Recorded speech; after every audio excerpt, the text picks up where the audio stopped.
കൂട്ടുകാരെ, കുപ്പിക്ക് മാത്രമല്ല നമ്മുടെ ബലൂണിനും നല്ല രീതിയിലുള്ള ചൂട് അനുഭവപ്പെടുന്നുണ്ട് കേട്ടോ. ഇതാണ് ഞാൻ ഡേഞ്ചർ ആണെന്ന് പറഞ്ഞ കേട്ടോ. ഹായ് കൂട്ടുകാരെ, ഞാനും ഡുണ്ടുമോളും കൂടി ഇന്നൊരു ഹൈഡ്രജൻ ബലൂൺ ഉണ്ടാക്കാൻ പോവുക കേട്ടോ. നിങ്ങൾ കണ്ടിട്ടില്ലേ ഹൈഡ്രജൻ ബലൂണ്?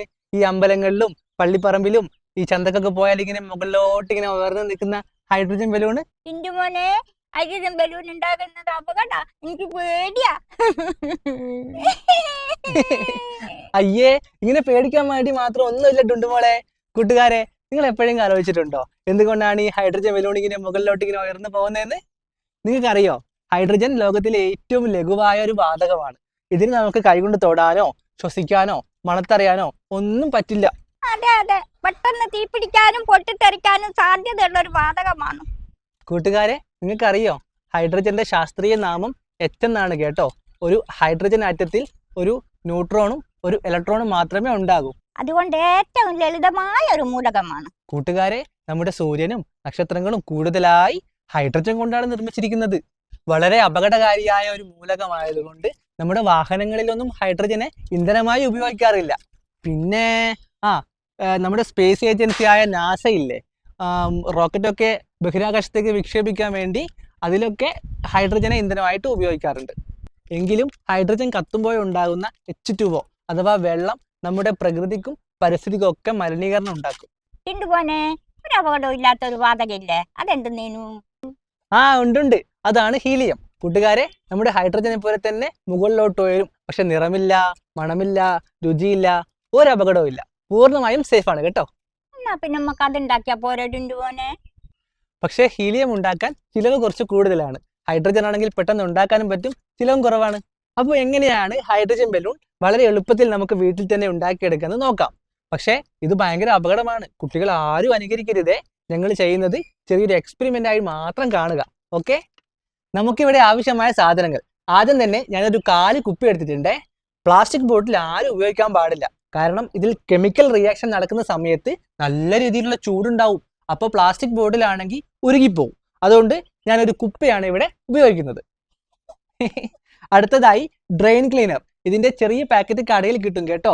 ഞാനിവിടെ വീട്ടിൽ ഉണ്ടായിരുന്നത് കൊണ്ട് എടുത്തതാണ്. ഇതിന്റെ ഉപയോഗം എന്ന് പറയുന്നത് നമ്മുടെ അടഞ്ഞിരിക്കുന്ന ഓവുചാലുകളും പൈപ്പിന്റെ ഉൾവശമൊക്കെ ക്ലീൻ ചെയ്യാൻ വേണ്ടിയാണ് ഇത് ഉപയോഗിക്കുന്നത്. അടുത്തതായി അലൂമിനിയം കോയിൽ. നമ്മുടെ കടയിലൊക്കെ ഫുഡ് ഐറ്റംസ് ഒക്കെ പൊതിഞ്ഞു കൊടുക്കാൻ വേണ്ടി കൂടുതലായും ഇതാണ് ഉപയോഗിക്കുന്നത്. അതുകൂടാതെ ഒരു ബലൂൺ ഞാൻ എടുത്തിട്ടുണ്ട്. നമുക്കൊരു പാത്രത്തിൽ കുറച്ച് വെള്ളവും വേണം. അതിന് പുറമെ ഞാൻ കുറച്ച് ചെറിയ കല്ലുകൾ കൂടി എടുത്തു വെച്ചിട്ടുണ്ട്. അപ്പോൾ ആദ്യമായി നമുക്ക് ഈ അലൂമിനിയം കോയിൽ ചെറിയ പീസുകളായി മുറിച്ച് ഈ ഓരോ കല്ലിലും ചുറ്റിയെടുക്കാം. ഇങ്ങനെ ചെയ്യുന്നത് അലൂമിനിയം കോയിൽ വെള്ളത്തിൽ താഴ്ന്നു കിടക്കാൻ വേണ്ടിയാണ്, അല്ലാതെ ഈ കല്ലിനെ കൊണ്ട് പ്രത്യേകിച്ച് ഒരു ഉപകാരമൊന്നുമില്ല. എന്നിട്ട് നമ്മുടെ കുപ്പിയിൽ പകുതിയോളം വെള്ളം നിറയ്ക്കണേ.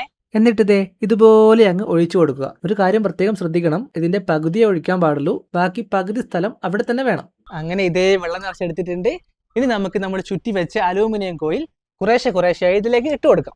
നോക്കിയേ, അങ്ങനെ അത്തള പിത്തള തവളാച്ചി ഈ മറിയം വന്ന് വിളക്കൂതി എന്നും പറഞ്ഞ് ഈ കാണുന്ന നമ്മൾ ചുരുട്ടി വെച്ചിട്ടുള്ള എല്ലാ അലൂമിനിയം കോയിലും നമ്മൾ ഈ കുപ്പിക്കുള്ളിൽ ഇടാൻ പോവാണ്. ശരിയാ, ഇനി അങ്ങോട്ട് ഡേഞ്ചറാ. നമുക്ക് ഗ്ലൗസ് ഇട്ടിട്ട് ചെയ്യാം കേട്ടാ. ഓക്കെ, അടുത്തതായിട്ട് നമ്മുടെ ബലൂണിലോട്ട് നമുക്ക് ഡ്രെയിൻ ക്ലീനർ ഇട്ട് കൊടുക്കണം. കൂട്ടുകാരെ, നമ്മുടെ ഡ്രെയിൻ ക്ലീനർ പെട്ടെന്ന് തന്നെ ബലൂണിൽ നിറയ്ക്കാൻ വേണ്ടിയിട്ട് ഞാനൊരു 4 എടുത്തിട്ടുണ്ടേ. ഇനി നമുക്ക് ഈ ഡ്രെയിൻ ക്ലീനർ അതിലോട്ട് ഇട്ട് കൊടുക്കാം. ഒരുപാടൊന്നും വേണ്ട കേട്ടോ, നമുക്ക് ഇവിടെ ഒരു 2 അടപ്പോളം മതിയാകും. ഇനി നമുക്ക് ഈ ബലൂൺ ഇതിലോട്ട് ഇട്ട് കൊടുക്കാം. ഇവിടെയും ഒരു കാര്യം പ്രത്യേകം ശ്രദ്ധിക്കണം.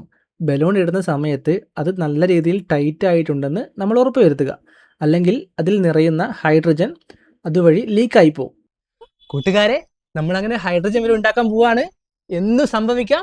ഇതൊരു എക്സ്പെരിമെന്റ് ആണ് കേട്ടോ. നിങ്ങൾ ആരും ഇത് ചെയ്യരുതേ. അപ്പോൾ നമ്മൾ ഈ ഡ്രെയിൻ ക്ലീനർ ഇതിലോട്ട് ഇടാൻ പോവാണേ. ഇട്ടു. അങ്ങനെ ഞാനും ഡുണ്ടുമോളും നിങ്ങളെല്ലാവരും വളരെ ആകാംക്ഷയോടെ കാത്തിരിക്കുകയാണ്.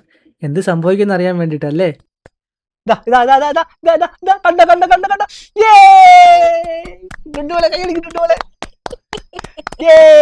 നമ്മുടെ ഹൈഡ്രജൻ ബലൂൺ ഡുണ്ടുമോൾ ചിരിച്ചുകൊണ്ട് കൈയടിക്കുന്നുണ്ടെങ്കിലും ഡുണ്ടുമോൾക്ക് നല്ല പേടിയുണ്ട് കേട്ടോ കൂട്ടുകാരെ. പേടിക്കാതെ വയ്യല്ലോ അല്ലേ. കണ്ടോ നിങ്ങള്?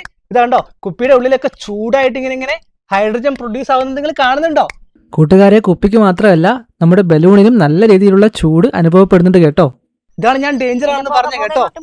ഇവിടെ നടക്കുന്ന കെമിക്കൽ റിയാക്ഷൻ എന്താണെന്ന് നിങ്ങൾക്കറിയോ? അലൂമിനിയവും ഡ്രെയിൻ ക്ലീനറിലെ സോഡിയം ഹൈഡ്രോക്സൈഡും തമ്മിൽ രാസപ്രവർത്തനം നടക്കുമ്പോൾ ഹൈഡ്രജൻ വാതകം ഉണ്ടാവും.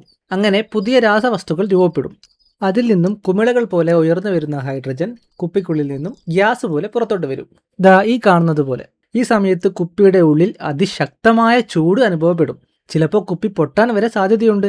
കുപ്പിയുടെ മേൽഭാഗം അടച്ചു വെക്കാത്തതിനാലും അവിടെ ബലൂൺ ഉപയോഗിച്ചതുകൊണ്ടും ബ്ലാസ്റ്റ് ആവാനോ വലിയ രീതിയിൽ പൊട്ടിത്തെറിക്കാനോ സാധ്യതയില്ല. കൂട്ടുകാരെ, അങ്ങനെ നമ്മുടെ ഹൈഡ്രജൻ ബലൂൺ റെഡി ആയിട്ടുണ്ട് കേട്ടോ. നിങ്ങൾ ആരും തനിച്ചിത് വീട്ടിൽ ചെയ്യാൻ ശ്രമിക്കല്ലേ, ഭയങ്കര അപകടമാണ്. അപ്പോൾ ഇത്രയുള്ള ഇന്നത്തെ വീഡിയോ. ഇത്രയും സമയം ഞങ്ങളുടെ വീഡിയോ കണ്ട് ഞങ്ങളെ സപ്പോർട്ട് ചെയ്ത ചേട്ടന്മാർക്കും ചേച്ചിമാർക്കും കൊച്ചു കൂട്ടുകാർക്കും എല്ലാവർക്കും ഒരുപാട് നന്ദിയുണ്ട്.